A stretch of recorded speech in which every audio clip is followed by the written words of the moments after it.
BI mungkin bisa di-share hasilnya seperti apa? Ya, Satgas PSBB.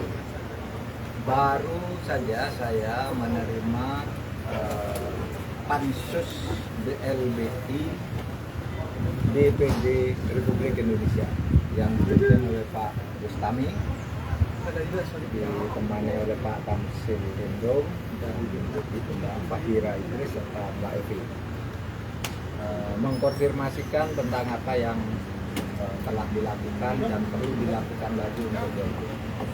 Saya menyampaikan kerja BLBI ini didasarkan pada putusan Mahkamah Agung dan juga pada laporan pansus DPR tanggal 16 September tahun 2020. Berdasar itu lalu kami menghimpun utang para obligor BLBI itu sebesar 111 triliun dan sekarang sudah terhimpun 30 triliun lebih. Sekarang sudah masuk pada fase-fase yang lebih kompleks karena masalahnya misalnya ada perbedaan hitungan antara yang kami miliki dengan klaim dari obligor yang mau membayar. Itu antara lain. Misalnya kami mengatakan ini punya utang 5 triliun, dia mengatakan hanya 4 berdasar hitungan dia. Nah ini juga menghambat karena kami kalau langsung setuju itu tidak boleh juga. Tapi kalau kami menunda terus, dia tidak mau bayar. Ini sedang dicarikan jalan keluar. Kemudian ada juga obligor-obligor yang mengalihkan asetnya ketika masalah ini masih mengambang. Sudah berpindah ke saudaranya, ke anaknya, atau dijual ke orang lain. Ada yang juga kemudian menetap di luar negeri. Nah, saudara sekalian, kami tahu bahwa ini tidak mudah. Oleh sebab itu kami menyambut gembira jika DPD sekarang entah berdasar apapun sumber kewenangannya membuat pansus agar ini tidak hilang. Karena DPD juga selalu mencatat setiap tahun dari laporan keuangan BPK itu, utang BLBI itu selalu tercatat setiap tahun. Sehingga sebelum ini lunas akan terus menjadi catatan dan beban bagi pemerintah untuk terus, atau tugas bagi pemerintah untuk terus menagih. Nah kami sendiri sudah masuk ke fase baru karena kompleks dan tidak mudahnya menagih itu.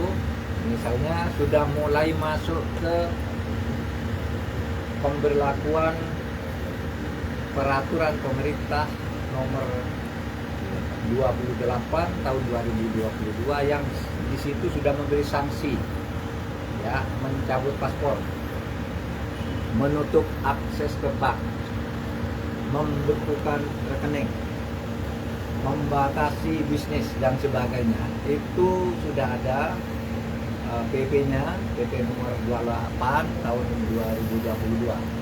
Itu nanti akan dikenakan secara bertahap sampai sekurang-kurangnya menjadi jelas siapa yang punya utang berapa dan kapan harus membayar dengan apa. Nah itu yang tadi kami bicarakan dengan DPD. Cukup. Soal apalagi? Al-Zaitun Pak. Al-Zaitun Pak. Nah, Al-Zaitun. Jadi begini, Al-Zaitun itu kan sudah masuk penyidikan. Itu biar penyidikan untuk masalah taruhlah penistaan agama itu biar dilanjutkan oleh Polri, oleh Barreskrim sejauh mana itu benar. Karena sudah penyidikan, mestinya peristiwanya sudah ada, dan peristiwa sudah ada, tinggal pelakunya siapa, dan kita sudah bisa menduga pelakunya itu siapa sih. Kan yang diperiksa dan disebutkan di dalam kasus itu ya orang itu. Nanti mungkin dalam waktu tidak terlalu lama, tetapi lebih dari itu kami sudah menyampaikan laporan baru kepada Polri, yaitu tentang tindak pidana pencucian uang. Kami telah membekukan 145 rekening dari 300 67 rekening yang diduga menurut PPATK mempunyai kaitan dengan pondok atau kegiatan Az-Zaitun, kegiatan Panji Gumilang.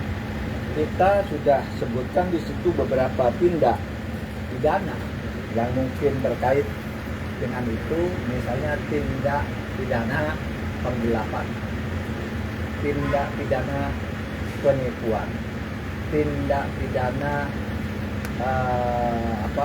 pelanggaran yayasan, tindak pidana penggunaan dana BOS, yang itu semua diletakkan dalam konteks pencucian uang. Pencucian uang dengan penggelapan, pencucian uang dengan penipuan, pencucian uang karena undang-undang yayasan, pencucian uang karena penggunaan dana BOS dan sebagainya. Itu sudah kami laporkan ke polisi, ke Baris-Krim, satu tindak pidana yang tidak lebih mudah dari tindak pidana yang sudah sekarang masuk di dalam penyidikan. Kemudian, saudara, agak lebih fantastis lagi, kami sudah melaporkan adanya sertifikat tanah atas nama Panji Gumilang dan keluarganya yang diduga ada kaitan dengan penyalahgunaan, diduga ada kaitan dengan penyalahgunaan kekayaan Az-Zaitun, karena tanah-tanah itu ditulis atas nama pribadi Panji Gumilang, istri dan anak-anaknya. Saya sebutkan ada 295 bidang tanah yang sekarang ditemukan ketika kami cek ke BPN yang namanya Panji Gumilang dan istrinya Hairunisa dan Alwida dan siapa lagi, pokoknya jumlahnya itu 295 sertifikat. Masih dicari lagi kalau ada nama samaran sertifikat yang mungkin menggunakan nama lain, sehingga sekarang belum ditemukan dan baru ditemukan sebanyak 295 sertifikat tanah dengan rincian sebagai berikut. Untuk orang yang bernama Abdus Salam Raden Panji Gumilang, itu dia memegang sertifikat atas nama hak milik untuk dirinya sebanyak 107 sertifikat, 107 bidang tanah dengan luas 806.000 meter persegi, atau berapa 800 lebih sekian. Lalu atas nama Farida Al-Widad itu 22 bidang tanah seluas 142,5 meter persegi, 142.500 meter persegi. Kemudian atas nama Imam Prawoto, ini yang sering disebut Abu Toto, sebanyak 35 bidang dengan luas 89.700 sekian meter persegi. Kemudian ada Ahmad Prawira Ibnu, 9 bidang. Ahmad Prawira Utomo, 9 bidang, 159.000 meter persegi. Ada Ikhwan Triyatmu, 6 bidang dengan 69.000 meter persegi. Kemudian Anis Hairunisa yang diduga istri atau anaknya berdasar riwayat hidup 43 bidang. Itu seluas 442.000 meter persegi. Kemudian ada Hakim Prasojo 30 bidang atau 31 sertifikat. Dan yang terakhir Sofia Alwida sebanyak 42 bidang dengan luasan 396.000 meter persegi. Ini data yang diperoleh sampai dengan pagi ini dari BPN, Badan Pertanahan Nasional, karena nama, tempat tinggal, dan tanggal lahirnya sama pemilihnya, sehingga ini diidentifikasi. Nah, kita tahu laporan dari Gubernur Jawa Barat ada 6 nama lain. Ada 6 nama lain bagi Panji Gumilang ini. Ada Toto, ada macam lah, Arif dan sebagainya. Nah, kita masih cari itu, gitu ya. Dan ini kita kerjakan betul, ini tindak pidana. Jadi Al-Zaitun itu tidak boleh lagi berlarut-larut sampai 20 tahun seperti sekarang, karena tahun 2022 udah muncul. Setiap muncul lalu hilang lagi, mau pemilu muncul lagi. Sekarang selesaikan dengan catatan Al-Zaitun sebagai pondok pesantren itu tidak akan dibubarkan. Pemerintah mengakui bahwa sekolah itu baik produknya, ya, sehingga kita akan bina, akan sesuaikan kurikulumnya, akan bersihkan kalau ada kotor-kotornya di dalam pelaksanaannya. Tetapi pondok pesantren Al-Zaitun dan seluruh sekolah dan pesantrennya itu tidak akan dijatuhi sanksi apa-apa, akan terus berjalan, dibina oleh pemerintah, Kementerian Agama. Tapi Panji Gumilang yang merupakan tokoh di pondok Al-Zaitun ini, tindak pidananya akan kita selesaikan agar tidak selalu menjadi isu setiap ada event politik. Sekian dari saya. Assalamualaikum warahmatullahi wabarakatuh. Pak, soal aplikasi TikTok S, Pak. Aplikasi TikTok S, Pak.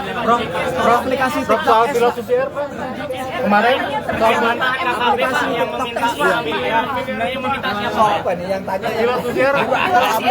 Pilot CCR dulu, Pak. Aplikasi TikTok S, Pak, diduga mengancam UMKM, Pak. BLBI insya Allah diperpanjang karena penting, ya. Sekurang-kurangnya perpanjangan itu bukan untuk menagih lagi, tapi untuk menentukan posisi hukum bagi masing-masing obligor yang ngemplang. Tagih-tagihan akan terus dilakukan, tapi ketika nanti ada perpanjangan itu kita akan nyatakan bahwa mereka berhutang sekian dan harus diburu oleh negara. Aplikasi TikTok S, Pak, diduga mengancam UMKM, Pak. Aplikasi TikTok S, Pak. Terkait bantahan KKB yang KKB membantah meminta tembusan dari pemerintah sebanyak 5 miliar. Kemudian Panglima kemarin juga Pak Mahfud juga berkunjung ke Pak Wapres, kemudian itu membahas itu. Kemudian beberapa hari berselang KKB membantah itu. Sebenarnya yang meminta 5 miliar siapa, Pak? Nggak tahu saya, kan saya nggak ikut menerangkan itu. Kalau kepada saya nggak minta, kalau minta ke saya bilang enggak, gitu aja. Kepada saya nggak minta. Jadi Tapi pemerintah sudah aplikasi TikTok S, Pak. Aplikasi TikTok S, Pak. 300M itu Pak, itu kan nggak sesuai dengan profil pendapatannya itu. Udah ada laporan ke Bapak, Pak. Enggak harus laporan ke saya. Yuk, Itu harus. Enggak. KPK tuh maksudnya, KPK. Iya, mantan penyidik KPK. Ya kalau KPK itu biar KPK lah yang ngurus ya. Nanti kita ikut campur lagi ke dalam. Aplikasi TikTok S Kominfo akan seperti apa, Pak? Yang diduga mengancam UMKM. Mabes Polri. Saya yang resmi. Oke. Makasih ya, Pak. Ini ya, Gini. Aplikasi TikTok S, Pak, diduga mengancam UMKM, Pak.